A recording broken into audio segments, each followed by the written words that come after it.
Bonjour à toutes et à tous, bienvenue sur ma chaîne en 2025. J'inaugure cette nouvelle rubrique, la rubrique collection, qui va concerner des collections de jeux vidéo et de films adaptés de jeux vidéo, puisque je fais le full set adaptation de jeux vidéo, donc tous les films et séries adaptés en jeux vidéo, mais je collectionne aussi énormément de jeux vidéo, parce qu'avant d'être un cinéphile, je suis un gamer.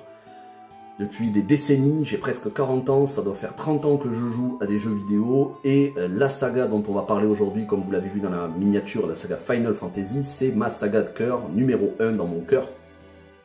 Et donc, je vais vous présenter non pas toutes les pièces que je possède, puisque je fais le full set Final Fantasy, le full set européen, donc à savoir tous les Final Fantasy sortis en Europe, sur toutes les versions possibles, toutes les consoles et toutes les éditions, que ce soit avec des jaquettes différentes, des collectors, des éditions standards, des steelbooks. Donc je fais le full set, ce qui fait quand même presque 200 pièces. J'en ai pas 200, hein, c'est en cours de construction, je dois avoir entre 80 et 90 jeux. Ce que je vais vous présenter aujourd'hui dans cette vidéo, c'est les meilleures versions de chacun de ces Final Fantasy numérotés, du 1 au 16. Ça ne concernera pas les spin-offs ni la compilation de Final Fantasy 7.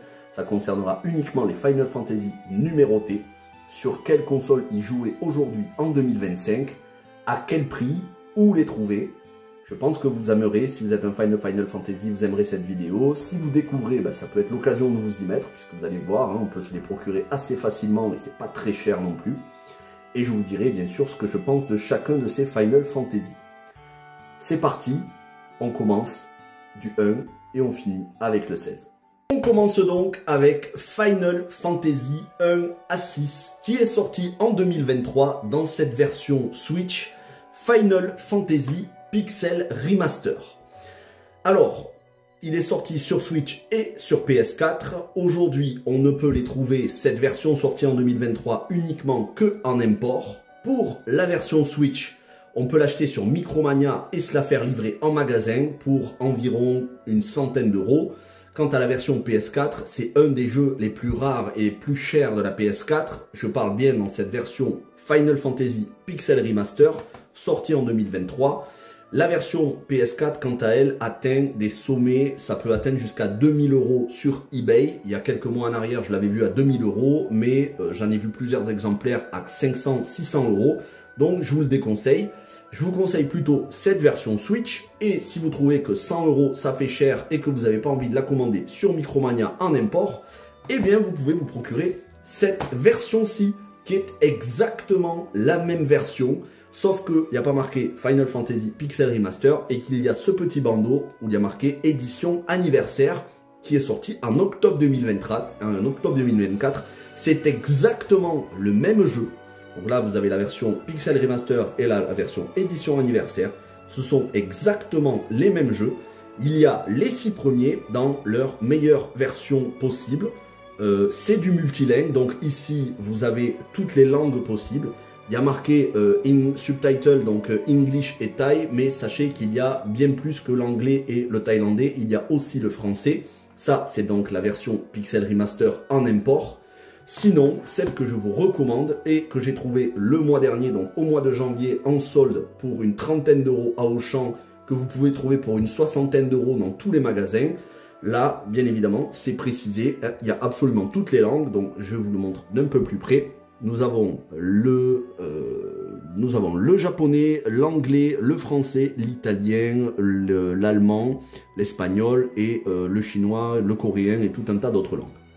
Alors, Final Fantasy 1 à 6, ça n'est pas la première fois que ça sort en France. On a eu des versions PS1, Final Fantasy Origins qui regroupait le 1 et 2, Final Fantasy Anthology qui regroupait le 4 et 5, ainsi que Final Fantasy 6 où il y avait dedans la démo de Final Fantasy 10. Tout ça a été sorti au début des années 2000. On avait eu des versions PSP de Final Fantasy 1, 2, Final Fantasy 4... et Final Fantasy 4 les années suivantes, la suite exclusive à la version PSP. On a eu les versions Game Boy Advance avec le 1 et 2 Dawn of Souls pour la première fois en français, puisque les versions PS1 et PSP étaient en anglais. Donc on a eu les versions Game Boy Advance en français avec le 1 et 2, le 4, le 5 et le 6. Tout ça était sorti déjà en français sur Game Boy Advance. Aujourd'hui, c'est à des prix assez fous. On dépasse la centaine d'euros facile. Ça peut aller jusqu'à 150 à 200 €. Mais ce sont des Final Fantasy, donc ce sont de très grands Final Fantasy, mais qui ne peuvent être joués que en portable, donc sur Game Boy Advance. Si vous voulez y jouer sur un écran géant, il faut miser sur les versions PS1, mais donc on a cette version Pixel Remaster que je vous recommande, puisqu'il a une résolution HD, traduit intégralement en français, et surtout il y a de très beaux effets visuels, c'est les meilleures versions 2D possibles. Ce sont 6 chefs-d'œuvre, en particulier le 1, le 4, le 5 et le 6. Ce sont des jeux que j'ai fait un très grand nombre de fois, notamment le 1 que j'ai dû faire entre 6 et 7 fois, le 2 que j'ai fait 3 ou 4 fois, le 3 que je n'ai malheureusement jamais fait en entier, et je vais vous expliquer pourquoi, le 4, le 5 et le 6 que j'ai fait 6 fois chacun. Ce sont des jeux où on table entre une quarantaine d'heures pour le tout premier jusqu'à une centaine d'heures pour Final Fantasy VI, qui est un chef-d'œuvre absolu. On est sur du tour par tour. Voilà, ici en plus on peut avoir les combats automatiques dans cette version Final Fantasy Pixel Remaster, ce qui vous évitera de vous fatiguer à faire des combats sans arrêt, bien que le farming soit une partie essentielle des JRPG, et c'est aussi pour ça qu'on aime le farming, et c'est aussi pour ça qu'on aime les JRPG.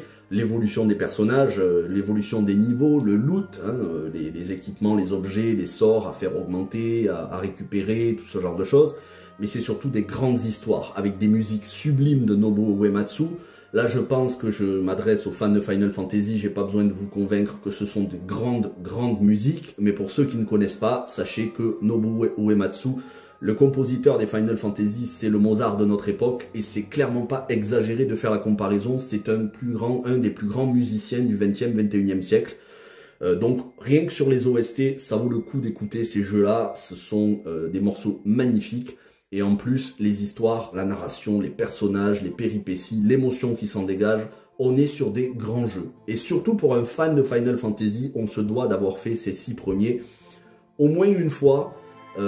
Alors peut-être pas l'intégralité, parce que c'est vrai que Final Fantasy 3 c'est la toute première fois qu'il sort chez nous en 2D, mais Final Fantasy 3 est resté donc longtemps une exclusivité japonaise, mais il est arrivé avant cette version Pixel Remaster, il est arrivé chez nous dans directement un remake qui est sorti sur DS, Final Fantasy 3. Le voici comment ça se présente à l'intérieur, donc avec la cartouche et la notice que vous pouvez trouver sur Vinted pour une quinzaine d'euros. Voilà, c'est très facile à trouver pour une quinzaine d'euros. Faites bien attention que ce soit en français parce qu'il me semble qu'il existe des versions italiennes. Le jeu avait été donc remaké entièrement en 3D comme vous voyez sur ces images. C'est la première fois où on pouvait le découvrir puisqu'il n'était sorti sur aucune autre console en France. Ceci dit, c'est quand même très lent à jouer, au niveau du gameplay c'est assez lent, et je vous conseille, même si c'est très joli, hein, mais je vous conseillerais plutôt la version 2D de Final Fantasy 3. Donc moi ça va être l'occasion, puisque je l'avais déjà fait hein, en 3D, hein, je l'avais déjà découvert en 3D, ça va être l'occasion de le faire pour la première fois en 2D, jusqu'à là exclusive au Japon. C'est un très bon Final Fantasy, même si sur les 6 premiers, les meilleurs restent pour moi le 1, 4, 5 et 6. Et quand on est fan de Final Fantasy, on se doit d'avoir fait ces chefs-d'œuvre. Ce sont la base des Final Fantasy. Les Final Fantasy, ça commence pas avec le 7, comme on a eu en Europe pour la première fois. Ça commence vraiment avec cela, et ce sont des incontournables. Et si vous n'êtes pas forcément un fan de la Switch, eh bien, vous pouvez y jouer dans cette version, dont je vous disais que le Final Fantasy Pixel Remaster PS4 était une des plus rares à trouver. Oui, mais il y a eu, de même que pour la réédition Switch, une réédition PS4 en octobre 2024, qui est sortie donc sur PS4, avec ce petit sous-titre édition anniversaire, avec dedans une planche d'autocollant, hein, comme sur la version Switch, une planche de stickers. Bon, ça sert à rien, mais ça fait toujours plaisir. Et là, pour le coup, cette version, vous pouvez la trouver à un prix beaucoup plus abordable, une soixantaine d'euros à Micromania.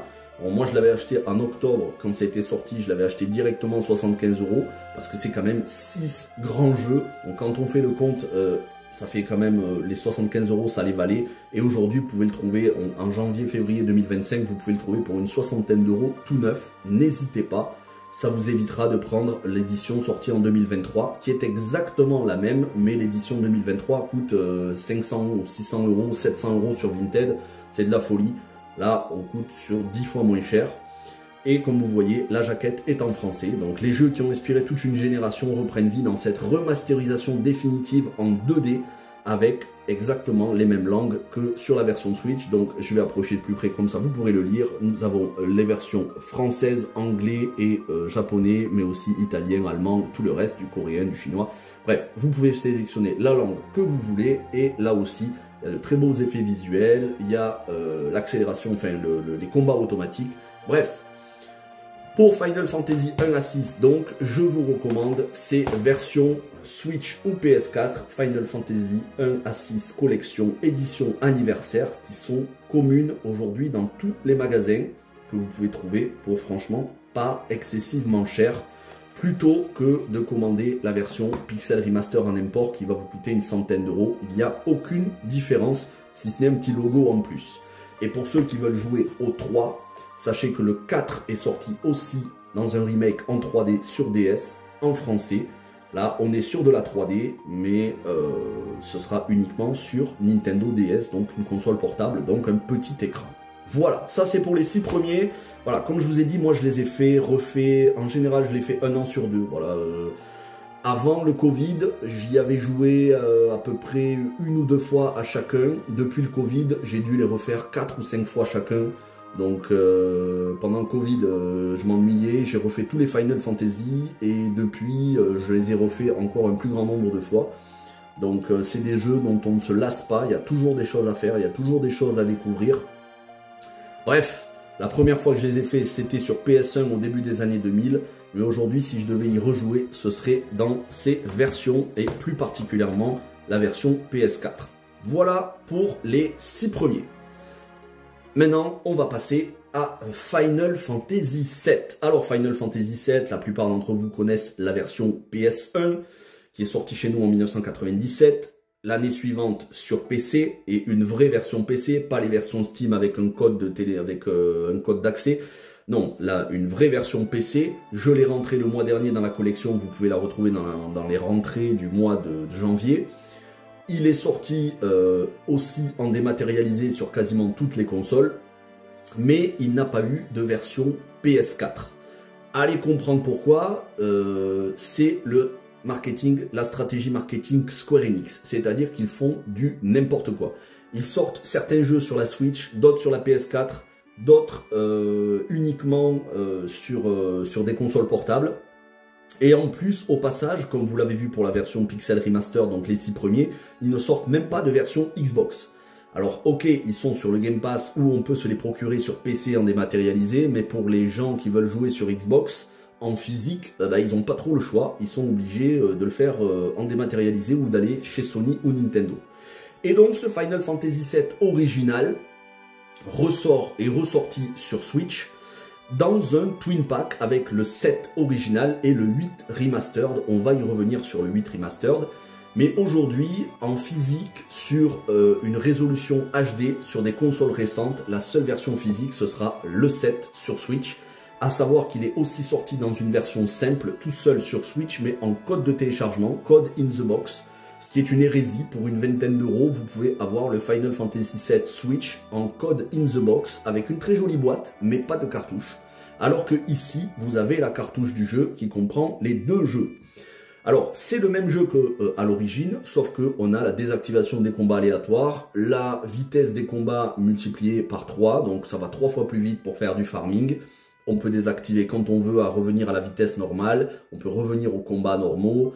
Bref, c'est la meilleure version à laquelle jouer, c'est celle-ci à l'heure actuelle. Bien que sur PC, il y ait les versions PC qu'on puisse modder, donc avec des mods améliorés, faire des rajouts au niveau des musiques remasterisées, des graphismes aussi remasterisés. Mais moi, je vous conseille d'y jouer dans son jus d'origine, dans sa version de l'époque sortie sur PS1. Attention cependant, pourquoi je ne vais pas vous présenter Final Fantasy VII Remake? Car il n'est pas le remake de ce jeu. Il n'est pas le remake de Final Fantasy VII original version PS1 ressorti sur Switch. Final Fantasy VII Remake n'est pas le même jeu. Je le dis, je le redis, et mon poteau Cal de la chaîne Final Fantasy Historia vous l'a expliqué un très grand nombre de fois. Tous ceux qui ont joué à FF7 original et remake savent que ça n'est pas le même jeu. Pour comprendre d'ailleurs cette trilogie Remake, Rebirth et la troisième partie à venir, il faut avoir joué à Final Fantasy VII original, qui est une partie intégrante de la compilation de Final Fantasy VII, que je vous présenterai dans une vidéo à l'avenir, dans les prochains mois. Je vous présenterai toutes les pièces qu'il y a dans la compilation de Final Fantasy VII. En tout cas, Final Fantasy VII est un chef-d'œuvre, j'ai plus besoin de le présenter, je pense que c'est un jeu qui est mondialement connu, un des Final Fantasy qui s'est le plus vendu. Et donc, on retrouve... Voilà l'arrière. On retrouve aussi les langues françaises, que ce soit pour le 7 et le 8. Il est en multilingue. Voilà, vous voyez, on retrouve donc le français, l'anglais, le japonais, l'espagnol et l'allemand. Voilà, pour les deux jeux. Donc, vous pouvez y jouer en français. Et pour le 8 Remastered, bien là aussi, il est inclus dans la cartouche, mais ça n'est pas cette version que je vous conseille, bien que, voilà, si vous achetez cette version, vous avez les deux, hein, vous êtes tranquille au moins. Ça, vous le trouvez pour Amazon pour une trentaine d'euros. Moi, je l'ai eu pour 33 € l'année dernière. Ça peut aller jusqu'à 35 €. Ne l'achetez pas au-delà de 35 €. Vous pouvez le trouver pour une trentaine d'euros. Et bien sûr, sur Vinted aussi, sachant qu'il y a la cartouche à l'intérieur, ce qui est le plus important. Mais moi, la version que je vais vous conseiller, c'est celle-ci. Final Fantasy VIII Remastered version PS4. Alors, c'est exactement le même que sur Switch. Mais moi, je suis plutôt Sony que Nintendo. Donc, je vous présente la version PS4. Il faut savoir que Final Fantasy VIII, c'est mon jeu préféré de tous les temps. Je l'ai fait 14 fois à 100%, donc je l'ai fait 11 fois la version PS1 et 3 fois cette version remastered. Je l'ai fait en dématérialisé sur PC, mais je l'ai en physique aussi.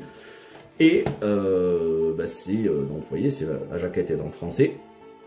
Et donc c'est exactement la même version que sur Switch. C'est pour moi le plus grand Final Fantasy de par ses personnages, de par son histoire, de par ses musiques, mais surtout de par son gameplay. Et c'est un des gameplays qui est le moins apprécié des joueurs parce qu'il est complexe. Il demande beaucoup de temps d'adaptation, il demande de se creuser la tête pour essayer de le comprendre. Il s'agit ici d'associer les magies aux statistiques pour augmenter les statistiques. Les magies ne servent pas à grand chose d'autre qu'à l'augmentation des statistiques des personnages. Mais quand on comprend les associations de magie, on roule sur le jeu. C'est un pur bonheur. On peut être quasi invincible. En tout cas, on peut être extrêmement fort dès les débuts du jeu sans avoir à XP son perso, sans avoir à faire du farming. Et c'est le premier Final Fantasy. Alors, techniquement, Final Fantasy VI le permettait aussi d'une certaine manière, mais c'est le premier où il y a une compétence déjà dans le jeu d'origine pour désactiver les combats aléatoires. Ceci dit, il y a ici aussi l'accélération des combats en vitesse x3, la désactivation des combats aléatoires. Franchement, s'il y a un Final Fantasy que vous devez d'avoir, c'est pour moi le Final Fantasy VIII, mais le 7 aussi. Donc voilà, la version Switch, la version PS4. Moi, si je dois jouer, ce sera la version PS4, mais c'est exactement la même que la version Switch. En tout cas, c'est un indispensable. Je vous dis, c'est vraiment mon jeu préféré de tous les temps. 14 fois, j'ai fait le jeu à 100%. Je le connais par cœur. Si vous avez des questions d'ailleurs sur le gameplay, si vous avez du mal à comprendre le gameplay, n'hésitez pas. Je le maîtrise à 100%. Donc, je pourrais vous aider. Il n'y a pas de souci là-dessus. Et c'est un Final Fantasy qui est de la grande époque des Final Fantasy, le Golden Age, comme on dit. Et le Golden Age, eh bien, ça continue avec ce Final Fantasy 9. Alors, ce Final Fantasy 9 que j'ai rentré aussi au mois de janvier de cette année, il m'a coûté 49 €. Vous pouvez le trouver pour une cinquantaine d'euros, 60 € maximum sur Amazon ou Vinted. À savoir que c'est une version import avec cartouche, mais derrière, ne vous inquiétez pas, là aussi, il y a le français. Voilà, je vais approcher, comme ça, vous verrez, il y a marqué Language English, French, Italien, German, Spanish. Donc, il y a le français. C'est à l'heure actuelle celui qui a été le moins réédité. En dehors de celle-ci, bien il n'y a que la version PS1. Il n'y a pas de version PC, il n'y a pas de version Game Boy Advance, donc forcément Game Boy Advance il n'y a pas puisque c'est un jeu PS1. Il n'y a pas de version PS4 et il n'y a pas non plus de version Xbox en physique. La seule console en dehors de la PS1 où le jeu est sorti, c'est sur Switch.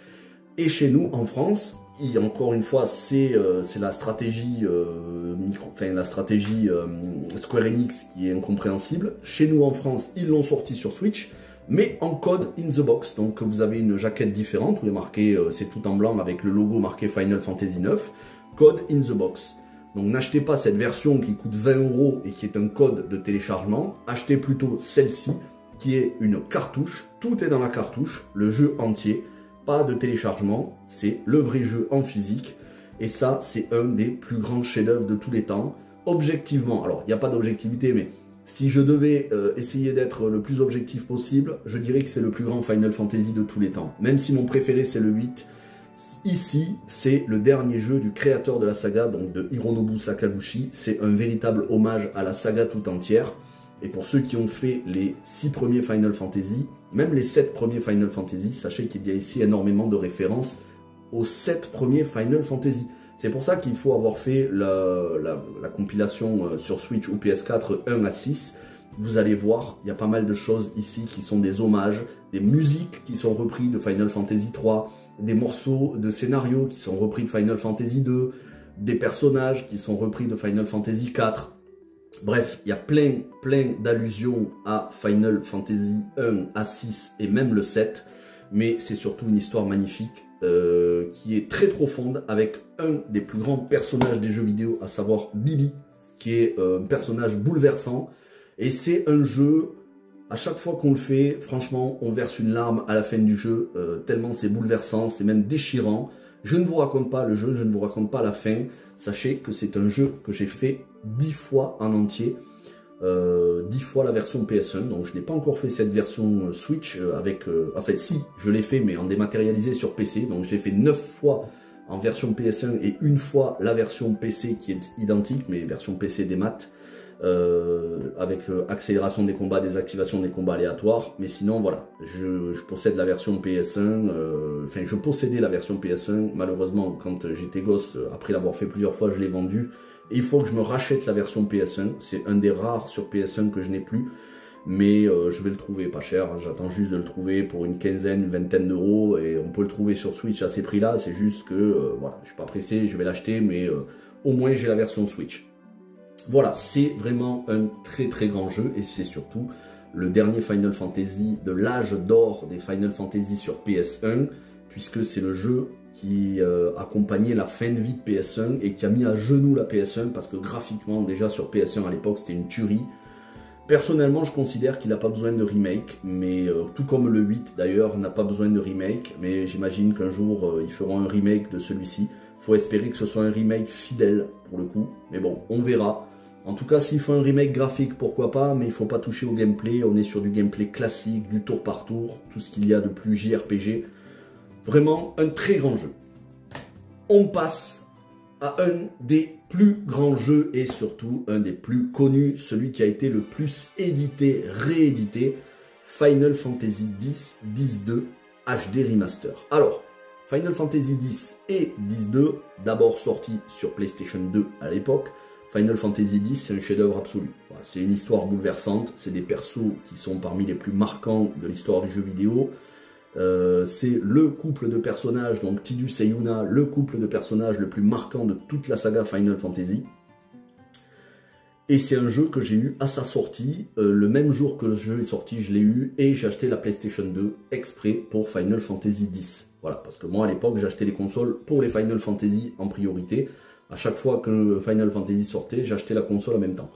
Donc Final Fantasy X, il y a tellement de choses qui ont été dites. Je vais juste vous dire que la première fois que j'ai joué, j'ai été déçu, non pas par le scénario, mais par le fait qu'on soit plus dans un open world. Parce que oui, les 7 premiers Final Fantasy, quoi qu'on en dise, sont des open world. Alors c'est pas des open world au tout début du jeu, mais vers les 2 tiers, les 3 quarts du jeu, vous pouvez vous balader en monde ouvert, vous pouvez aller absolument partout, sur Terre, dans les airs, même sous l'eau pour Final Fantasy VII, avec des tas de moyens de locomotion différents, à pied, en chocobo, en aéroplan, en avion, en vaisseau, bref. Vous pouvez vous balader partout, entrer dans quasiment tous les endroits dans le jeu. Ce sont des open world, mais des open world comme on faisait à l'époque sur PS1, c'est-à-dire avec le personnage qui marche sur la carte du monde et qui rentre dans des endroits. On n'est pas sur un open world à la Elden Ring ou Red Dead Redemption 2. C'est pas exactement la même chose. Malgré tout, c'était des open world. Eh bien, à partir de Final Fantasy X, ça n'est plus le cas. On est dans des zones. Il n'y a plus de carte du monde. On ne peut plus se déplacer librement en avion.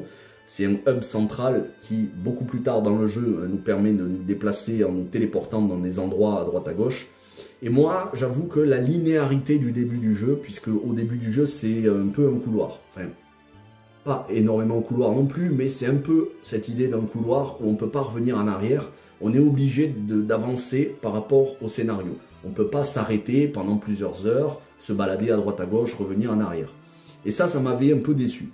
Mais, passé une vingtaine d'heures, on rentre dans le vif du sujet. Ça commence à s'élargir au niveau des zones, on a beaucoup plus de liberté. Et au bout d'une quarantaine d'heures, là, on a accès au monde entier. Alors, non pas dans un open world, mais dans des zones où on peut se téléporter. Et là, il y a énormément de choses à faire. C'est probablement celui qui a les quêtes annexes le plus longues. En tout cas, un des deux Final Fantasy qui a les quêtes annexes le plus longues et les plus riches. Et c'est surtout un Final Fantasy qui a une plus-value. Parce que une fois passé le scénario, il y a tellement de choses à faire au niveau du farming, au niveau des défis, au niveau des petits secrets, des zones cachées, des boss qui sont monumentaux et qui sont parmi les plus durs de la saga à battre. Notamment, je pense aux chimères purgatrices et Der Richter, encore que les chimères purgatrices sont pas très difficiles, mais Der Richter est un boss, le boss annexe qui est le plus dur de toute la saga, qui va vous mettre vraiment au défi. Et votre farming, qui va durer une centaine d'heures, va être récompensé. Et alors en plus, si vous avez joué dans cette version HD Remaster avec amélioration, avec accélération des combats, désactivation des combats aléatoires, ça va être un pur bonheur.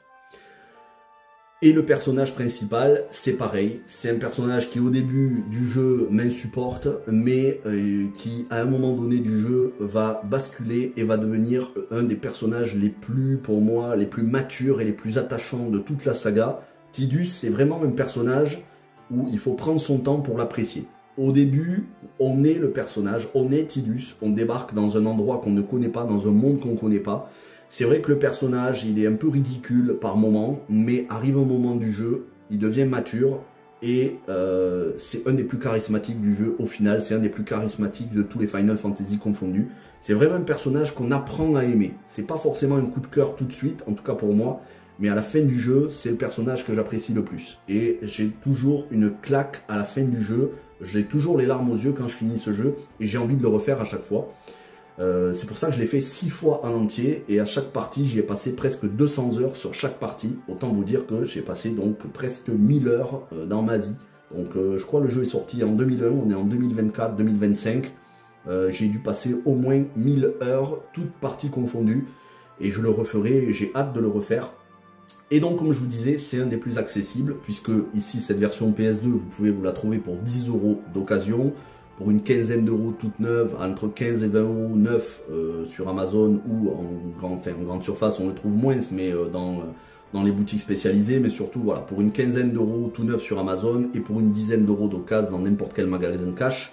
Il est donc sorti sur PS2 avec le X-2 qui est sa suite directe. J'en parlerai pas trop, j'aime beaucoup Final Fantasy X-2. C'est un jeu qui est assez détesté, Final Fantasy X-2, parce que c'est la suite directe et qu'ici on dirige Yuna et 2 autres personnages féminins. Donc comme il y a un aspect girly, J-pop, on est vraiment du JRPG japonais à fond, mais vraiment à fond, avec de la J-pop dès le début du jeu, du cosplay. Moi j'aime beaucoup, mais c'est vrai que l'histoire n'arrive pas au niveau de Final Fantasy X, même si elle est loin d'être mauvaise. C'est vrai que passer après Final Fantasy X, en termes d'intensité, d'émotion, de scénario, de profondeur, c'est quasi mission impossible. Mais j'aime beaucoup le X-2, c'est pour moi une très bonne suite, mais c'est pas à la hauteur de l'original, c'est pas très grave. Donc les deux sont sortis au début des années 2000 sur PS2, et ils ont été réédités, il me semble, en 2013, je crois, sur PS3. Puis, 1 ou 2 ans après, il me semble, je vais vous dire ça, normalement on devrait avoir la date derrière, ils ont été réédités en 2015, apparemment, voilà. Ils ont été réédités en 2015 sur cette version PS4 que je vous recommande, mais aussi sur PS Vita, sur Switch, donc vous pouvez le trouver sur Switch, et encore une fois, stratégie marketing très étrange de Square Enix, il est sorti sur Xbox One en physique, mais uniquement aux États-Unis avec langue française. Donc si vous voulez jouer à ce jeu sur Xbox en version physique, vous pouvez vous le procurer, mais uniquement en import. De temps en temps, on trouve quelques exemplaires sur Vinted à 60-70 €. Sinon, il faut le commander sur Amazon US. Mais ça, c'est pour ceux qui veulent la version physique. Sinon, normalement, je crois qu'il est dans le Game Pass. Sinon, il existe en version physique sur PS4 et sur Switch. Je vous dis 15, 20 €, 25 € maximum sur Switch. Je vous conseille quand même la version PS4. Voilà. Sauf si vous préférez jouer sur Switch. Mais bon, moi, je préfère jouer à des Final Fantasy sur console de salon. J'y joue moyennement en portable aujourd'hui, alors que ces versions sont sorties. C'est pour ça que je vous conseille les versions PS4, surtout qu'elles sont moins chères, parce que la Switch, ça décote pas beaucoup. Hein. La Switch, et quand même, les jeux sont plus chers que sur PS4. Les mêmes jeux, mais c'est plus cher sur Switch. Bon, c'est pas beaucoup plus cher, mais c'est un peu plus cher. Donc voilà, Final Fantasy X-2, un indispensable, un chef-d'œuvre absolu. Et pour moi, un des plus grands Final Fantasy. Final Fantasy XI, et là on arrive à l'ère des MMORPG. Alors vous voyez ici, c'est une version PC. Final Fantasy XI, c'est un peu particulier, parce que au Japon, il est sorti sur PS2. Chez nous, il n'est pas sorti sur PS2, il est sorti sur PC et sur Xbox 360. Et comme tous les MMORPG, il y a d'abord le jeu de base qui sort, et ensuite des extensions. Et à chaque fois que sort une extension, on se retrouve avec une nouvelle édition physique qui regroupe le jeu de base et l'extension. Donc, les extensions qui sont sorties chez nous, on en a eu 4. Rise of the Zilart, Chains of Chromacia, Treasures of Art Organ et Les Guerriers de la Déesse. À savoir qu'il existe une 5e extension qui n'est pas sortie à ma connaissance chez nous en France, mais qui est dispo en physique aux États-Unis. Seekers of Adulin, qui est sorti beaucoup plus tard sur 360, qu'on peut trouver sur eBay. Je ne l'ai pas, c'est prévu que je me l'achète, mais c'est quand même très cher parce que vu que c'est de l'import US, ça coûte un bras. Mais en France, on a les 4 premières extensions dans cette version édition 2008. Alors, c'est pas la première édition, on a l'édition de base, ensuite on a Rise of the Zilart, ensuite on a une extension avec les 2, ensuite une extension avec les 3, et ensuite on a les Guerriers de la Déesse sortis tout seuls, et enfin on a cette dernière extension. Et il existe exactement la même chose sur Xbox 360, que je n'ai pas. Sur Xbox 360, je les ai toutes, sauf l'extension, la dernière extension. Mais sur PC, j'ai cette version édition 2008 qui regroupe tout ce que l'on peut avoir en France dans la version européenne jusqu'à présent, que j'ai eu pour, je crois, 5 € sur Vinted. Donc voilà comment ça se présente à l'intérieur. Vous avez 2 disques et la notice. Voilà. 2 disques plus la notice. Avec à l'intérieur de la notice, on a plein de choses. C'est une vraie notice. Hein. On est sur une notice qui nous présente le jeu. On n'est pas juste sur un simple avertissement pour l'épilepsie. Non, c'est une vraie notice. C'est pas un petit feuillet tout pourri comme les jeux PS4 aujourd'hui. Et donc voilà. Voilà, c'est Vana'diel, le monde de ce MMORPG qui, pour certains personnages ont été repris dans certains spin-offs comme Dissidia. On a des personnages de Final Fantasy XI. Mais c'est vrai que je n'ai jamais joué à Final Fantasy XI. C'est mon plus grand regret parce que je ne fais pas les MMO. Pas parce que j'aime pas ça, mais parce que ça prend beaucoup trop de temps.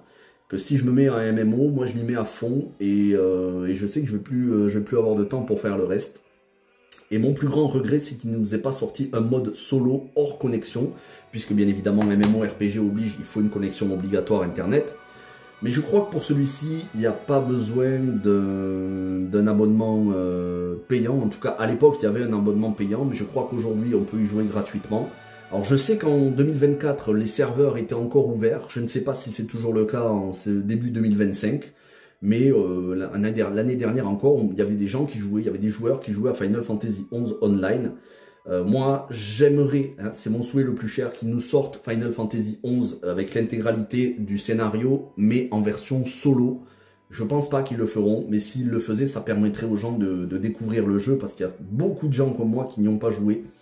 Et c'est dommage qu'un Final Fantasy numéroté se prive des joueurs. Mais bon, c'est normal, c'est un MMORPG, ça ne s'adresse pas à tout le monde. Hein, c'est vraiment pour une certaine catégorie de joueurs qui aiment le jouer en ligne avec d'autres personnes. Moi, je suis un sauvage, j'aime pas jouer avec d'autres, j'aime jouer tout seul. Donc, bah écoutez, on verra ce que l'avenir nous réserve. Mais de toute façon, c'est pas le seul MMORPG. Mais avant de vous parler du prochain MMORPG, on va continuer avec le dernier grand Final Fantasy pour moi. Bien évidemment, tout ce que je vous dis n'engage que moi, c'est mes goûts personnels.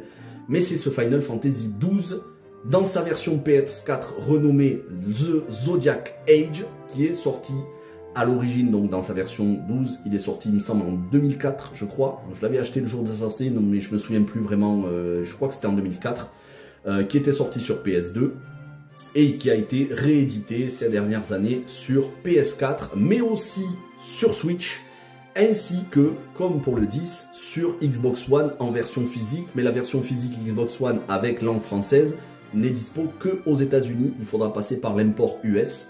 Alors que celui-ci, tout comme la version Switch, on peut le trouver très facilement. Moi, je l'avais trouvé pour une douzaine d'euros. Et il existe aussi sa version Steelbook que j'ai rentré le mois dernier, que je vous présentais le mois dernier. Donc voici le Steelbook Final Fantasy XII The Zodiac Age que j'avais acheté pour 9 euros le mois dernier à Easy Cash. Donc un très beau Steelbook, vous voyez l'artworks avec tous les personnages. Donc c'est exactement le même jeu que la version standard, hein. C'est juste que c'est un Steelbook. Version standard se présente comme ça, vous voyez, c'est exactement le même jeu. Final Fantasy XII, en fait, c'est un MMORPG, mais sans l'aspect MMO. En gros, c'est conçu à l'intérieur comme un MMORPG, mais où vous pouvez jouer en solo sans connexion internet obligatoire. C'est un jeu 100% solo, mais qui est tellement vaste. Il y a des villes avec tellement de personnages non jouables qui vous donnent des quêtes annexes à faire. Vous pouvez vous écarter du scénario dès le début du jeu. Pourtant, c'est pas un open world, ce sont des zones, mais qui sont très très vastes, hein. C'est des grandes zones, ça respire la liberté, vous pouvez vous balader dans des tas de zones qui sont magnifiques. On a dans des déserts, on a des jungles luxuriantes, on a des zones enneigées, on a des temples, on a des cascades, on a des grottes. C'est vraiment un Final Fantasy visuellement bluffant. C'est le dernier de la PS2, donc il sortait quand la PS2 était bien exploitée graphiquement. Et c'est surtout celui qui a le meilleur système de combat pour moi, les Gambits. Les Gambits, qu'est-ce que c'est? C'est comme des formules Excel. Pour ceux qui connaissent Excel, Microsoft Excel, le tableur, c'est des formules de conditions. C'est-à-dire, si on fait telle action, alors ça entraîne telle autre action. Et bien, c'est exactement le système de combat de Final Fantasy XII. Exemple, si l'ennemi attaque votre personnage principal et que les points de vie de votre personnage principal tombent en dessous de 50%, 30%, 20%, 10%, alors le deuxième personnage de soutien lancera tel sort de soin que vous avez programmé et le troisième personnage lancera tel autre sort offensif ou défensif.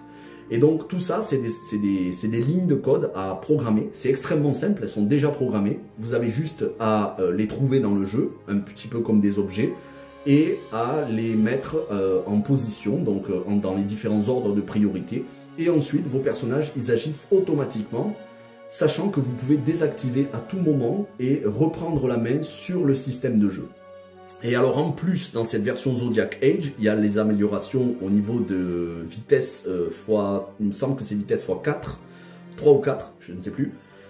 Et donc là, il vous suffit d'arriver dans certaines zones. Vu la vitesse de farming en vitesse x4, si vous avez bien programmé les actions de vos personnages, le farming peut se faire quasi automatiquement sans que vous ayez à toucher la manette. Vous posez la manette, vous arrivez dans certaines zones, vous posez la manette, le farming se fait automatiquement. Parce que vous avez tout programmé à l'avance. Mais si vous avez envie de le faire vous-même, vous pouvez reprendre la main sur les personnages et passer en mode manuel. En tout cas, au niveau du système, c'est ultra dynamique, mais on est toujours sur du tour par tour. Et à la différence de tous les autres Final Fantasy, c'est le premier où on voit les ennemis apparaître à l'écran. Ce ne sont plus des combats aléatoires. Les ennemis se déplacent librement dans les zones comme vous, et vous pouvez choisir de les éviter ou d'aller vers eux. Donc c'est pour moi le meilleur compromis avant de passer à l'action RPG, tout en gardant le tour par tour, et c'est ultra dynamique. L'histoire en revanche est un peu plus classique que les autres, elle est moins marquante, les personnages aussi, même s'il y a des bons personnages, mais ils sont moins marquants que les autres Final Fantasy. C'est vraiment le dernier grand Final Fantasy, parce qu'après, ça va se dégrader beaucoup plus en qualité, selon moi, mais je vais vous en parler. À savoir, je rajoute à cela, qu'il est sorti la suite de ce Final Fantasy XII, qui s'appelle Final Fantasy XII Revenant Wings, que j'ai acheté l'année dernière sur DS, uniquement sur DS. Donc vous voyez, stratégie marketing de Square Enix. Pourquoi le 12 n'a pas eu un portage sur d'autres consoles récentes? Ils auraient même pu nous mettre ce 12 Revenant Wings en bonus dans le 12. Mais bon, c'est pas le cas et il faudra une quinzaine ou une vingtaine d'euros pour vous procurer ce Final Fantasy XII Revenant Wings où on a les deux personnages principaux, en tout cas les deux personnages qu'on suit dans le 12 au début du jeu, qui reviennent ici en tant que héros de ce Final Fantasy XII, dont Van et Penelo, qui sont pas les plus charismatiques, mais qui sont pas non plus des personnages dégueulasses. Et voilà comment ça se présente à l'arrière. C'est en français, attention parce qu'il existe beaucoup de versions italiennes sur Vinted, donc faites bien attention que la jaquette soit en français, sinon le jeu sera en italien. Ou je crois même qu'il existe des versions allemandes, mais en tout cas italien beaucoup. Et à l'intérieur, ça se présente comme ceci, la cartouche et la notice. Voilà. Donc voilà, je l'ai jamais fait, honnêtement je l'ai jamais fait, donc je pourrais pas vous dire si c'est bon ou pas. Visuellement, on est sur, voilà, je vous montre comment ça se présente visuellement, on est sur de la 2D isométrique vue de dessus. J'aime beaucoup, visuellement c'est très joli, les persos aussi, mais je n'ai jamais fait le jeu, donc je pourrais pas vous parler du tout du scénario. À savoir que Final Fantasy XII, comme le 12 Revenant Wings, s'inscrit dans une compilation, dans un univers plus grand qui s'appelle Ivalice et qui aussi inclut d'autres jeux, bien que Final Fantasy XII puisse se faire tout seul. Il n'y a pas besoin de faire d'autres jeux pour le comprendre. Mais on a Final Fantasy Tactics, Tactics Advance, Tactics A2, ainsi que Vagrant Story, donc que des jeux Square Enix, qui s'inscrivent dans ce monde de Ivalice, mais à travers les âges qui ne sont pas forcément aux mêmes époques que Final Fantasy XII. Donc voilà, c'est un univers qui regroupe de nombreuses aventures qui sont sorties dans différents jeux, mais Final Fantasy XII se suffit à lui-même. Vous pouvez le faire de A à Z sans avoir fait l'univers Ivalice à travers les différents jeux PS1. Pas besoin d'avoir joué à Tactics, pas besoin d'avoir joué à Vagrant Story, le 12 se suffit à lui-même. Mais si vous voulez prolonger le plaisir de cet univers-là, la mythologie de Final Fantasy XII, vous pouvez jouer à tous les autres jeux de la compilation, mais comme ce n'est pas des Final Fantasy numérotés, je ne les ai pas mis aujourd'hui. Voilà, donc là, on va arriver à une rupture, puisque ici, donc, voilà, je vous représente... Final Fantasy 1 à 6, version Switch, PS4. Final Fantasy 3 qui est lui aussi sorti, cette fois-ci en 3D, en français sur DS uniquement. Ensuite, on a Final Fantasy 7 et 8 sur Switch ou le 8 sur PS4. Le 9 uniquement sur Switch. Le 10, 10.2, je vous ai montré sa version PS4, mais il est sorti aussi sur Switch et sur Xbox, uniquement aux États-Unis en physique. Le 11 qui est dispo sur PC et Xbox 360. Le 12 et son steelbook. Alors il y a un steelbook aussi pour le 10, hein, je ne l'ai pas.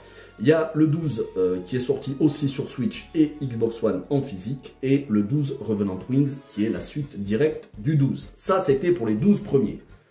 Que du très bon, voire du chef-d'œuvre absolu. Et à partir de maintenant, ça se gâte. Parce qu'à partir de maintenant, on va arriver à Final Fantasy XIII, la trilogie. Alors, elle est sortie uniquement sur PS3 et Xbox 360. Il y a à l'heure actuelle des rumeurs, plus que des rumeurs même. Je crois que c'est une annonce, mais je ne suis pas sûr que c'est été une annonce officielle. Mais apparemment, on va avoir un remaster de la trilogie Final Fantasy XIII qui devrait sortir sur PS5. Si c'est le cas, je l'achèterai direct. Parce que...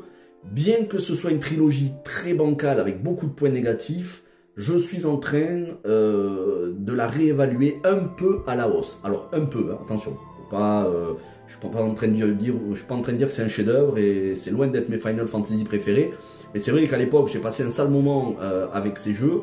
Aujourd'hui, je me dis que finalement, ils n'étaient pas si mauvais que ça par rapport à l'actualité Final Fantasy. Mais je vais y revenir. Alors, voilà comment se présentent les versions PS3. On a Final Fantasy XIII, Final Fantasy XIII 2 et Lightning Returns Final Fantasy XIII qui est le 13.3. Et sur Xbox 360, c'est exactement la même chose. Final Fantasy XIII, Final Fantasy XIII 2 et Lightning Returns Final Fantasy XIII qui est le 13.3 que j'ai rentré le mois dernier, comme je vous ai montré dans la vidéo des achats de janvier. Bon, ce sont exactement les mêmes versions. Ici, c'est des DVD, alors que sur PS3, c'est des Blu-ray. Mais c'est exactement les mêmes versions. Alors, il y en a... il y a du Steelbook, je crois, pour Lightning Returns. Pour les autres, pour le 13.2, il y a du Steelbook aussi. Et pour le 13, je suis pas sûr qu'il y ait du Steelbook. Je possède un Steelbook du 13.2. Mais bon, voilà, j'ai pas tout encore. Hein. Les Steelbooks, c'est pas la priorité. La priorité, c'est les jeux.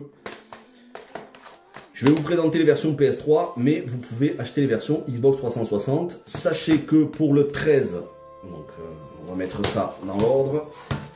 Le 13, ça vous coûtera 5 €, quelle que soit la version. PS3 ou 360, vous pouvez la trouver à 5 € en magasin cash ou sur Vinted. N'achetez pas plus cher. 13.2, idem, ça vous coûtera 5 €, n'achetez pas plus cher. En revanche, le Lightning Return, c'est celui qui coûte le plus cher de la trilogie. J'avais acheté la version à 12 € sur PS3 et je l'ai acheté à 3 € parce que c'était une promo exceptionnelle à Micromania le mois dernier. Mais sinon, l'année dernière, dans des magasins cash, je l'avais vu à 12 € aussi. Donc il faudra compter entre 10 et 12 € pour celui-ci. C'est normal, c'est celui qui a été le moins édité des trois, mais c'est aussi le meilleur des trois. En tout cas, bon, c'est le plus cher, mais 12 €, c'est pas excessif non plus, il ne faut pas abuser. Pour une vingtaine d'euros, vous pouvez avoir la trilogie sur PS3 ou 360, voilà, pour une vingtaine d'euros. Alors, je ne vais pas rentrer dans les détails de l'histoire. Je vais juste vous dire, parce que l'histoire, elle est franchement... voilà, ça tient sur 3 jeux, parce qu'elle est tarabiscotée. Elle est assez complexe, elle n'est pas mauvaise, hein. Loin de là, c'est loin d'être une mauvaise histoire. Mais c'est long, c'est lourd, il y a plein de rebondissements, on finit avec des cliffhangers dans un Final Fantasy, il faut jouer à la suite.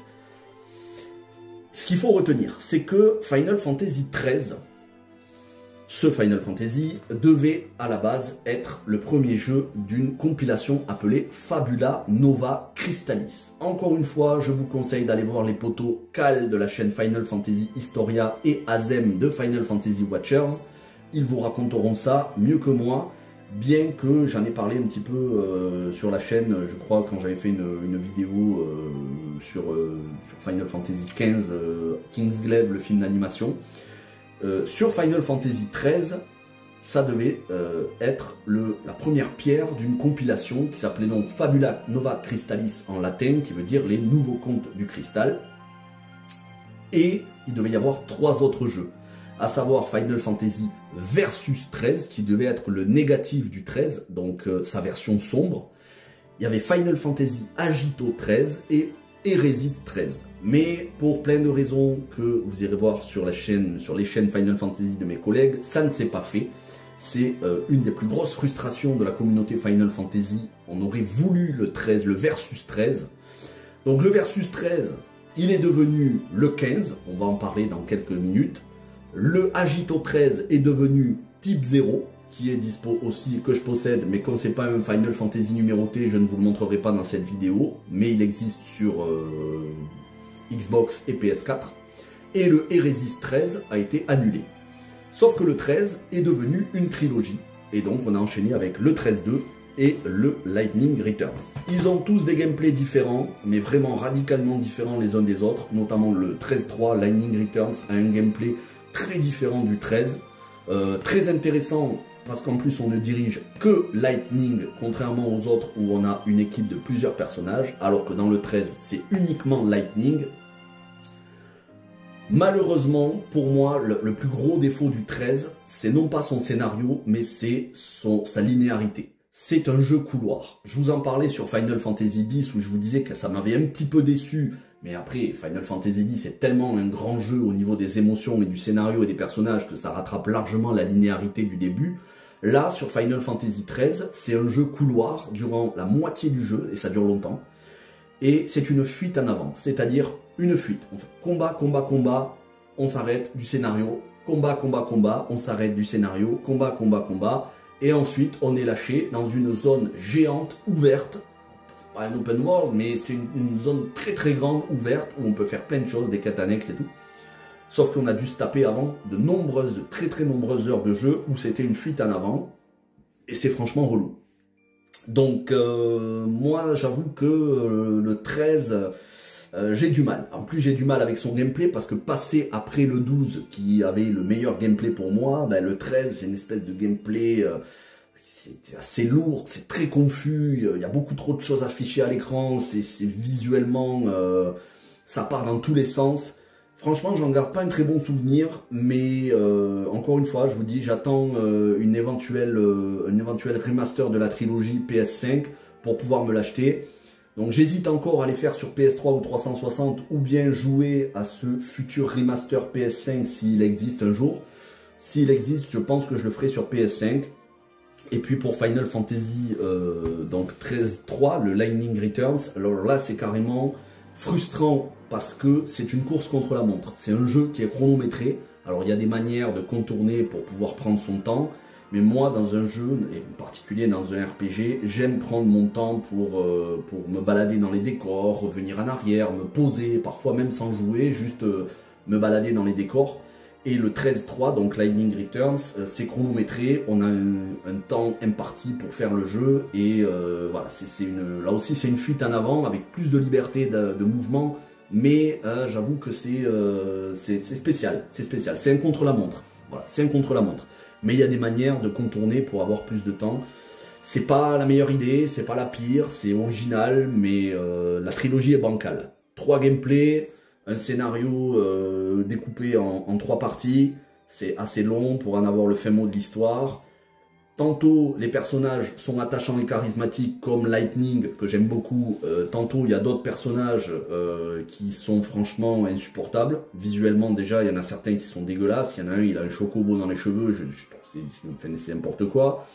Bref, c'est pas ma trilogie préférée. Ça reste des bons jeux quand même. Mais par rapport aux Final Fantasy qui sont sortis après, je préfère clairement cette trilogie. Pour moi, c'est clairement bien meilleur que ce qui est sorti après. Donc, le 13, la trilogie sur PS3 ou sur 360 pour une vingtaine d'euros au total pour la trilogie, chaque plateforme, pour chacune des 2 plateformes. Voilà, ça, c'est le 13. Donc, vous voyez, c'est quand même un morceau, le 13. Hein, ça vous prendra énormément d'heures de jeu. Voilà, on n'est pas sur quelques dizaines d'heures de jeu, c'est plutôt des centaines d'heures de jeu. Et donc on arrive au 14, qui est le MMORPG suivant. On a parlé du 13, et bien voici, vous avez le 14, la complète édition. Alors il existe, pareil, sur PC et PS4, il existe une multitude de jeux. Pour Final Fantasy XIV, c'est un peu particulier, parce qu'on a d'abord eu la toute première version qui est sortie, me semble, au début des années 2010, si je dis pas de bêtises. Vous me rectifierez en commentaire, les connaisseurs, puisque moi j'ai jamais touché au jeu. Mais j'ai la version PC Final Fantasy XIV. Quand c'est sorti, ça a été une catastrophe. Ça a été une catastrophe, un échec, pour plein de raisons, techniques et autres. Si bien que on a Naoki Yoshida, qui a réalisé le dernier Final Fantasy numéroté en date, le 16, qui cette fois-ci a réussi en faisant Realm Reborn, donc la renaissance du royaume, qui est sorti sur PS3, et qui est le reboot de Final Fantasy XIV. Et là, ça a cartonné. C'est d'abord sorti sur PS3, Realm Reborn, et ensuite sur PS4, et à partir de là, ça a cartonné d'extension en extension. C'est le MMORPG le plus joué, en tout cas ces dernières années, c'est le MMORPG le plus apprécié. Et chaque extension étant aussi bonne, voire meilleure que la précédente, et bien à chaque fois, il y a eu des rééditions. Alors on a d'abord eu l'édition standard, le Starter Edition, puis le Starter Edition avec Realm Reborn, puis une autre avec Realm Reborn et Heavensward, puis une autre Stormblood tout seul, puis une autre qui inclut les 3 premières, puis Shadowbringers tout seul, puis enfin cette version qui inclut toutes les extensions, qui normalement coûte une 50aine d'euros sur Amazon, que moi j'ai eu en boutique Cash Express pour une dizaine d'euros. À savoir de toute façon que, vu que c'est un MMO, il vous faut une connexion obligatoire, et qu'il y a un abonnement payant. Alors je crois qu'il y a les 30 jours gratuits, mais de toute façon c'est payant tous les mois. Mais celui-ci, il y a un mode où on peut jouer en solo. En tout cas, on peut faire une grande partie du jeu en solo, sachant que malgré tout, c'est quand même un jeu qui est fait pour le multijoueur. Il faudra jouer en instance pour les donjons et les boss les plus difficiles. ça va être compliqué de faire un jeu qui est censé être un MMO en solo entièrement, mais vous pourrez faire quand même une bonne partie du scénario tout seul si vous le désirez. Mais c'est quand même fait pour y jouer en multi. Hein. Si vous voulez vraiment apprécier le jeu dans sa totalité, il faudra le faire en multi. Moi, voilà, je vous le dis, les multi, j'y touche pas. À l'époque, j'ai touché à Guild Wars et World of Warcraft, mais aujourd'hui, les MMORPG, je touche plus. J'aurai pas le temps. En plus, ça va me prendre des milliers d'heures si je m'y mets. Et on a la dernière extension Dawn Trail qui est sortie l'année dernière, qui elle n'existe pas en version physique. Elle existe qu'en code de téléchargement. Je crois qu'ils ont fait un collector avec Dawn Trail, mais qu'il n'y a pas de disque du jeu. Je crois que c'est juste une clé avec un accès. Mais pour la version physique, celle la plus complète à ce jour, c'est celle-ci. Voilà, la complète édition. Voilà comment ça se présente à l'intérieur. The Final Fantasy XIV Online Experience. Voilà, ça s'appelle The Final Fantasy Online Experience. Et sur la jaquette, c'est The Complete Edition avec les 4 extensions. Et la dernière extension n'est que en dématérialisé. Donc, j'imagine que parmi vous, dans les commentaires, il y a des gens qui ont touché à Final Fantasy XIV. Je n'en entends que du bien de Final Fantasy XIV. J'entends tout le monde dire c'est le meilleur Final Fantasy, c'est celui qui rend hommage aux autres, c'est celui qui a le plus de contenu, de quêtes annexes. Je vous crois, mais c'est juste que moi, les MMO, je ne fais pas. Je préfère mettre mon temps sur du solo. Après, chacun ses goûts, c'est dommage, mais c'est comme ça. En tout cas, je les possède quasiment tous sur PS4. Sur PS4, je les possède tous, mais sur PC, quasiment tous. De toute façon, il n'y a aucune différence. C'est juste la plateforme qui change. Autant y jouer sur PS4. Et là, on arrive au Final Fantasy, un des plus problématiques, le 15. Alors, vous voyez, c'est Royal Edition. Vous l'avez sûrement vu en grande surface avec une jaquette différente. L'édition standard ou l'édition Day One. Alors, c'est loin d'être un mauvais jeu, c'est même un très bon scénario. Le scénario en lui-même, l'histoire n'est pas le souci. À savoir que, donc, à la base, c'est Final Fantasy Versus 13, avec le héros Noctis. Et quand c'était Final Fantasy Versus 13, vous pouvez retrouver la bande-annonce, notamment sur YouTube. On avait le personnage féminin qui s'appelait Stella. À l'époque, ça nous avait mis une grosse claque. C'était dark, ça faisait gothique, on entendait la musique de... Il me semble que c'est Yoko Shimomura, si je ne me trompe pas. Vous me rectifierez en commentaire, parce que je m'y trompe un peu avec les compositeurs. Je crois que c'est Yoko Shimomura, mais je ne suis pas sûr. Hein. Je ne voudrais pas dire de bêtises, je confonds peut-être avec Kingdom Hearts. En tout cas, à l'époque, Versus 13, ça devait être une grosse claque. Et finalement, comme il n'est pas sorti, ça a servi de base pour ce 15, et Stella est devenue Luna Freya. Noctis, c'est resté Noctis. Et on joue donc le prince Noctis avec ses 3 amis d'enfance. Sauf que le jeu n'est pas complet. C'est le gros problème de Final Fantasy XV. Bon, il y en a beaucoup, des problèmes, on va revenir sur l'open world et sur le gameplay qui sont aussi problématiques l'un que l'autre, mais c'est surtout que c'est un jeu Ikea. Alors quand je dis c'est un jeu Ikea pourquoi? Parce que faire le jeu en version standard ne vous suffira pas. Déjà, il faut faire cette Royal Edition. Parce que cette Royal Edition, elle contient des DLC. Voilà, l'édition Royale inclut épisode, je ne sais pas si vous le voyez là, voilà. Final Fantasy XV, épisode de Gladiolus, épisode de Prompto, épisode, je crois, de Ignis. Voilà. Donc les 3 frères d'armes, les 3 compagnons du prince Noctis. Sauf que, déjà, il devait y avoir un 4e DLC sur Ardyn, le méchant du jeu, qui n'est pas sorti. Et Square Enix ont dit, je crois que c'est Yoshinori Kitase, le président de Square Enix, qui a dit que c'était un de ses grands regrets qu'ils n'aient pas pu sortir le DLC, mais bon, malgré tout, les regrets c'est bien, mais ils avaient qu'à le sortir, donc c'est leur faute. Il faudrait qu'ils nous refassent tout simplement une version PS5 avec le jeu complet, et pas avec un feuillet de téléchargement, comme c'est le cas ici, puisque si vous l'achetez d'occasion, eh bien c'est comme si vous achetiez la version standard.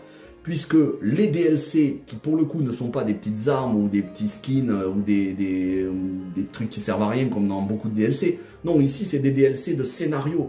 Il faudrait qu'ils soient inclus dans la galette, dans le disque, en physique. Sauf qu'ils sont sous forme de code de téléchargement sur un papier. Donc si vous l'achetez d'occasion, ça aura déjà été utilisé. Et c'est comme si vous achetiez la version standard. Et donc vous n'aurez pas le scénario en entier.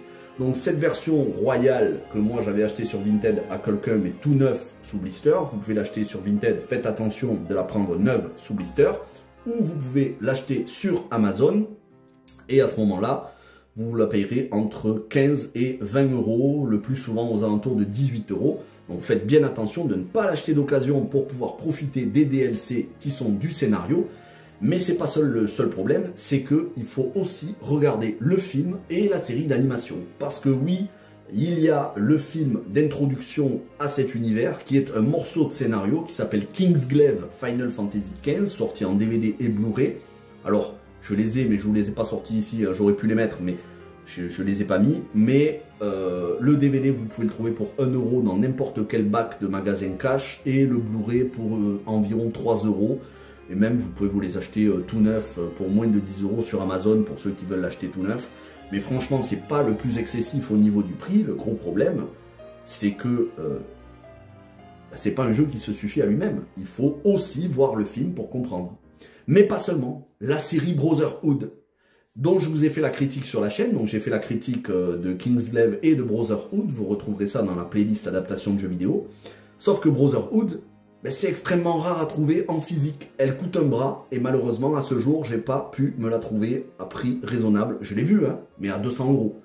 À 200 euros, je mets pas 200 euros dans un steelbook avec la série. Faut pas déconner non plus, parce qu'en plus la série n'existe que en format steelbook. Donc, heureusement, la série est disponible sur YouTube. Vous pouvez la trouver sur YouTube et regarder. Et donc la série, c'est l'enfance, la jeunesse des 3 compagnons de Noctis qui ont en plus un scénario en DLC dans ce jeu. Donc pour pouvoir profiter totalement du scénario, il vous faudra le film Kingsglaive en DVD ou Blu-ray, regarder ou acheter la série, la mini-série d'animation, mais plutôt la regarder pour que ça vous évite de dépenser beaucoup de sous sur YouTube, Brotherhood Final Fantasy XV, et enfin cette version Royal édition royale avec les 3 DLC. Et donc le 4e DLC concernant le méchant n'existe pas, donc on n'aura pas le fin mot, mais bon, c'est pas non plus indispensable au scénario, on peut s'y retrouver. Hein. C'est dommage, parce qu'on sent que ça manque de substance, voilà, ça manque de développement, et c'est normal, il devait y avoir un DLC, ils ont sorti un jeu qui n'était pas fini. Mais en tout cas, pour avoir le jeu le plus fini, c'est celui-ci, édition royale, à acheter tout neuf. Malgré tout, même si l'histoire est intéressante, le gameplay, c'est de l'action RPG. Alors là, on n'est plus du tout sur du tour par tour, même dynamique comme vous pouvez avoir sur le 12. On est carrément sur de l'action RPG. C'est pour moi nullissime. Honnêtement, c'est un gameplay nullissime, rebutant. Dans un open world, sauf que même si j'aime les open world, c'est bien, mais il faut qu'il y ait des choses à faire, il faut que ce soit vivant. Et l'open world, ici, il est assez vide.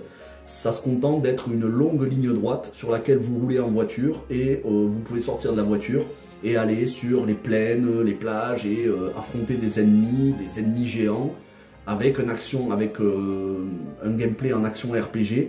C'est franchement rebutant. Je suis vraiment très déçu sur le gameplay. Il aurait déjà mieux valu faire des zones plutôt qu'un open world pour faire ça, ou alors un open world plus vivant. Et surtout, le gameplay, c'est ni fait ni à faire. On ne passe pas d'un tour par tour à de l'action RPG.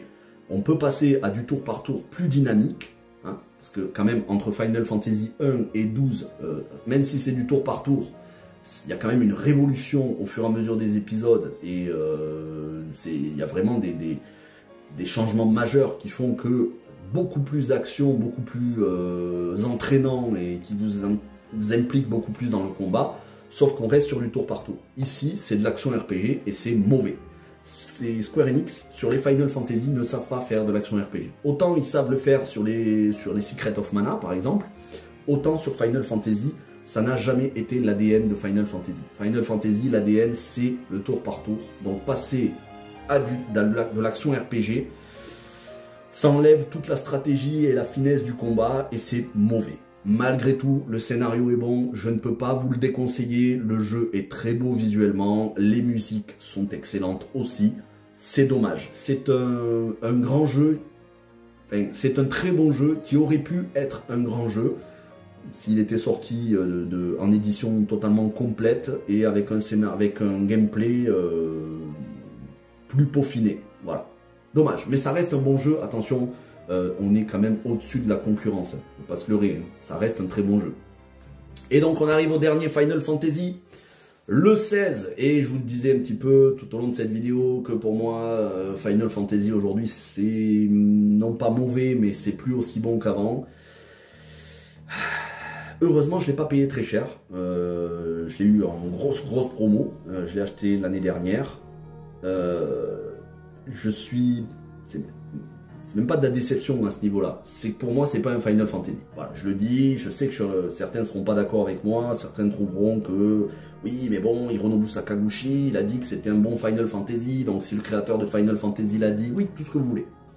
C'est Naoki Yoshida qui s'est occupé du 14. Le monsieur n'est pas un manchot, il est bon, il a prouvé son talent avec Final Fantasy XIV, il n'y a pas de souci là-dessus. C'est pas un mauvais jeu, loin de là, c'est même un très bon RPG. Mais pour moi, ça ne respecte pas l'ADN d'un Final Fantasy. Déjà parce qu'on est sur du JRPG normalement, avec beaucoup moins de composantes RPG, mais beaucoup plus de composants jeu d'aventure, médiéval, donc ça me gêne un petit peu, mais surtout, c'est une occidentalisation de la licence. Pour moi, je ne vois pas grand-chose d'un JRPG là-dedans. Là, pour moi, je vois du The Witcher ou du Elder Scrolls. Alors, je préfère déjà Elder Scrolls que Final Fantasy XVI, faut savoir. Et pourquoi je dis c'est une occidentalisation? Parce que dans la première partie du jeu, et ne me faites pas dire ce que j'ai pas dit, j'ai dit dans la première partie du jeu, ça lorgne beaucoup trop du côté de Game of Thrones. Et vous le savez, moi, Game of Thrones, ça commence à me fatiguer sérieusement. J'en ai marre qu'on dise que l'Heroic Fantasy, c'est Game of Thrones. Non, l'Heroic Fantasy, c'est pas Game of Thrones. Game of Thrones, c'est du médiéval fantastique. L'Heroic Fantasy, c'est Tolkien. L'Heroic Fantasy, c'est Narnia. L'Heroic Fantasy, c'est d'autres auteurs. Mais c'est pas Game of Thrones.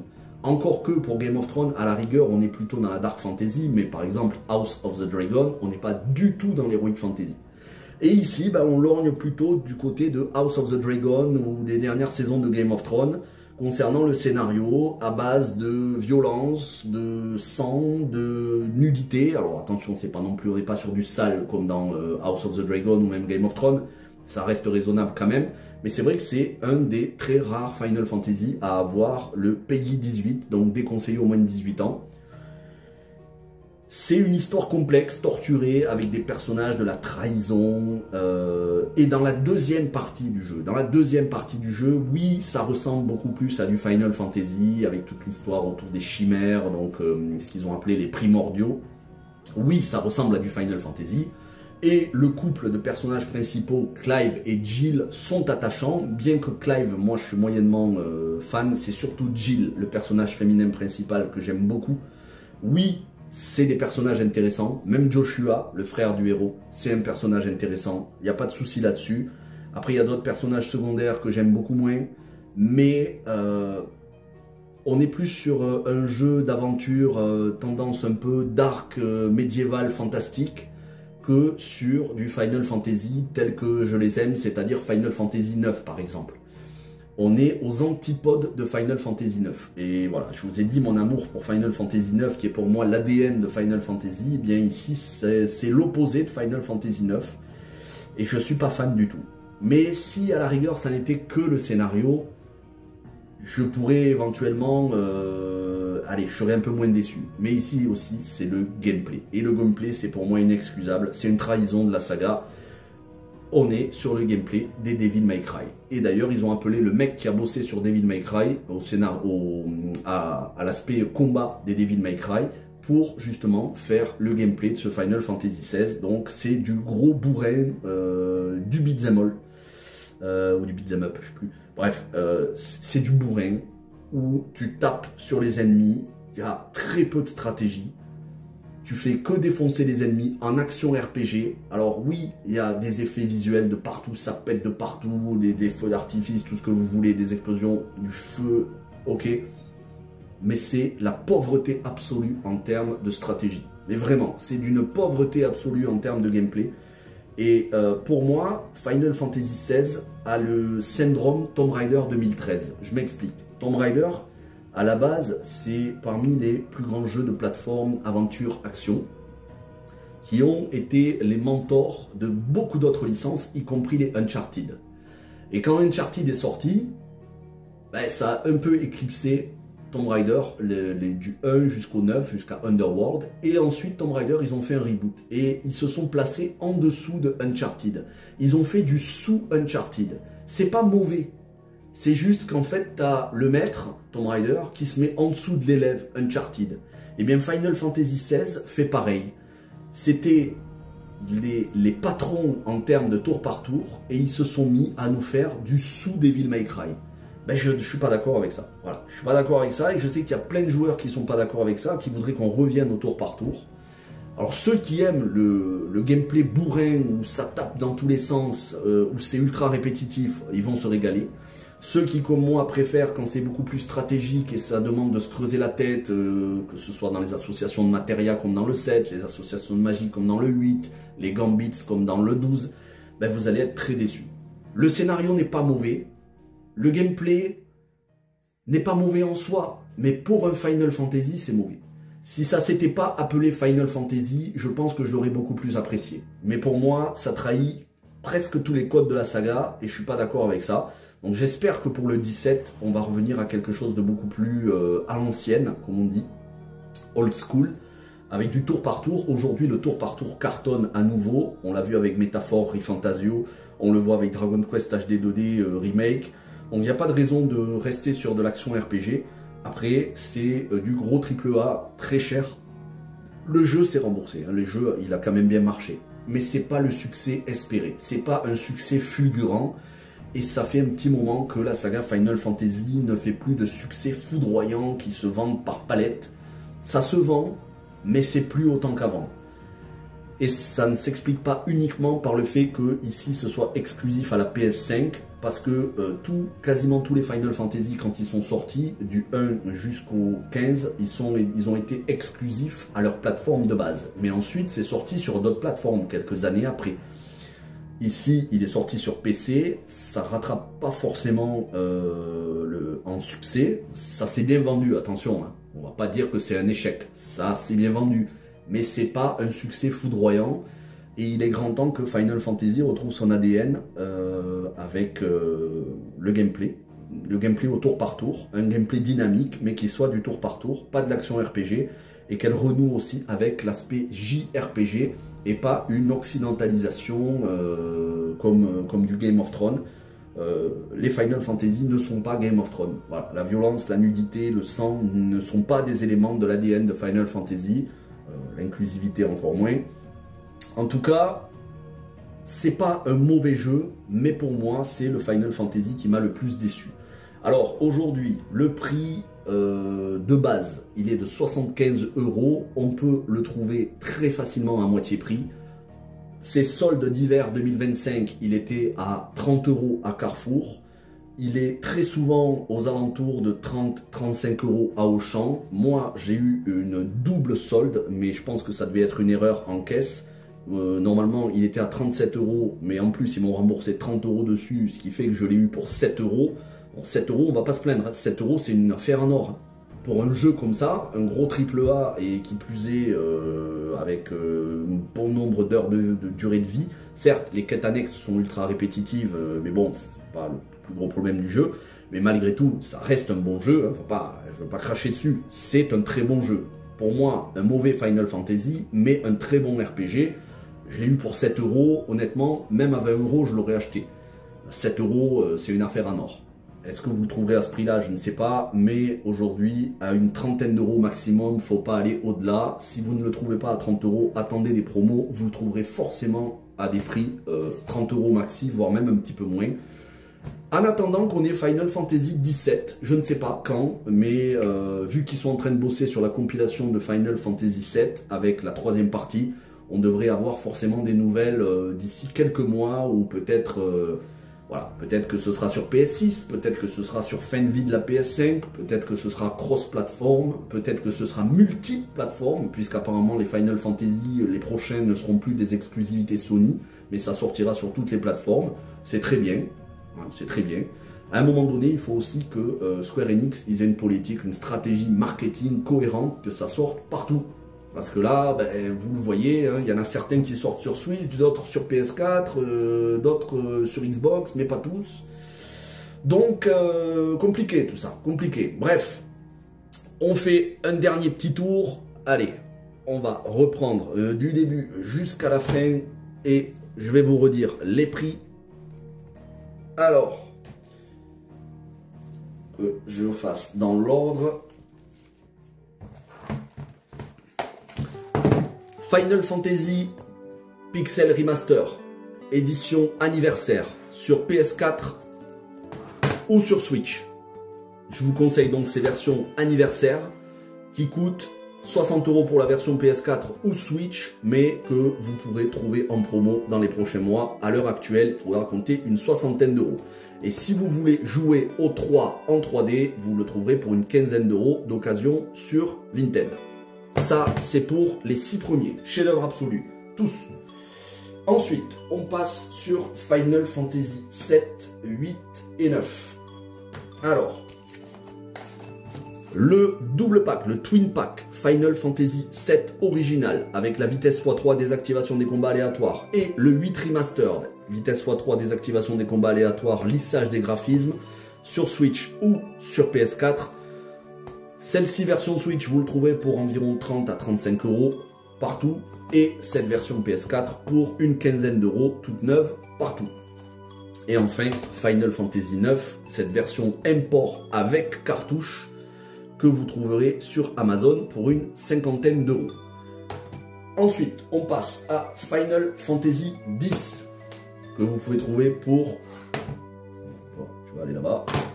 Que vous pouvez trouver pour une dizaine d'euros d'occasion ou une quinzaine d'euros neuf sur PS4, qui existe aussi sur PS3, qui existe sur Switch et sur Xbox One en physique, en import US. Mais sinon, prenez cette version, vous la trouverez dans n'importe quelle boutique d'occasion pour une dizaine d'euros. Ensuite, Final Fantasy XI, bon, je ne représente pas vraiment, c'est du MMORPG.